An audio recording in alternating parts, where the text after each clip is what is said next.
There was a woman who lived in Falkirk and she was travelling 3 days a week down to Selkirk in the Borders. 2 long bus rides, and she did that to look after her grandchildren so that her daughter could go out to work. Back in Falkirk, she was caring for her mother who was a stroke victim, and also she was needing new accommodation.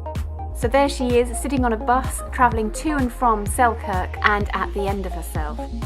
Suddenly, pulling up opposite her was a bus with "Try Praying" written on the side of it, and she thought to herself, it'll take more than that to make me pray. Her bus then stopped opposite a church with a "Try Praying" banner on it, and she began to think that God was on her case. So she prayed, and it was just a cry for help, and she said, "God, I don't know where to start." Things suddenly started happening in her life. She had a phone call the very next day, and things just started to turn around. Here's another story. A person gave a booklet to a friend who had been struggling with his wife's suicide 3 years beforehand. On day 6, he walked to a park bench overlooking a river, and at 7:15 in the morning, he prayed to receive Jesus. He says his life has completely changed. There's a young atheist guy who'd been away, and he'd been to a church and was quite profoundly affected by what he'd seen.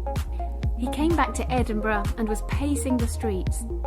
He said he saw "Try Praying" on a bus, and that was the thing that nudged him into faith. There was a woman who was walking her dog. She was totally preoccupied by the return of her former partner's cancer as she walked her dog.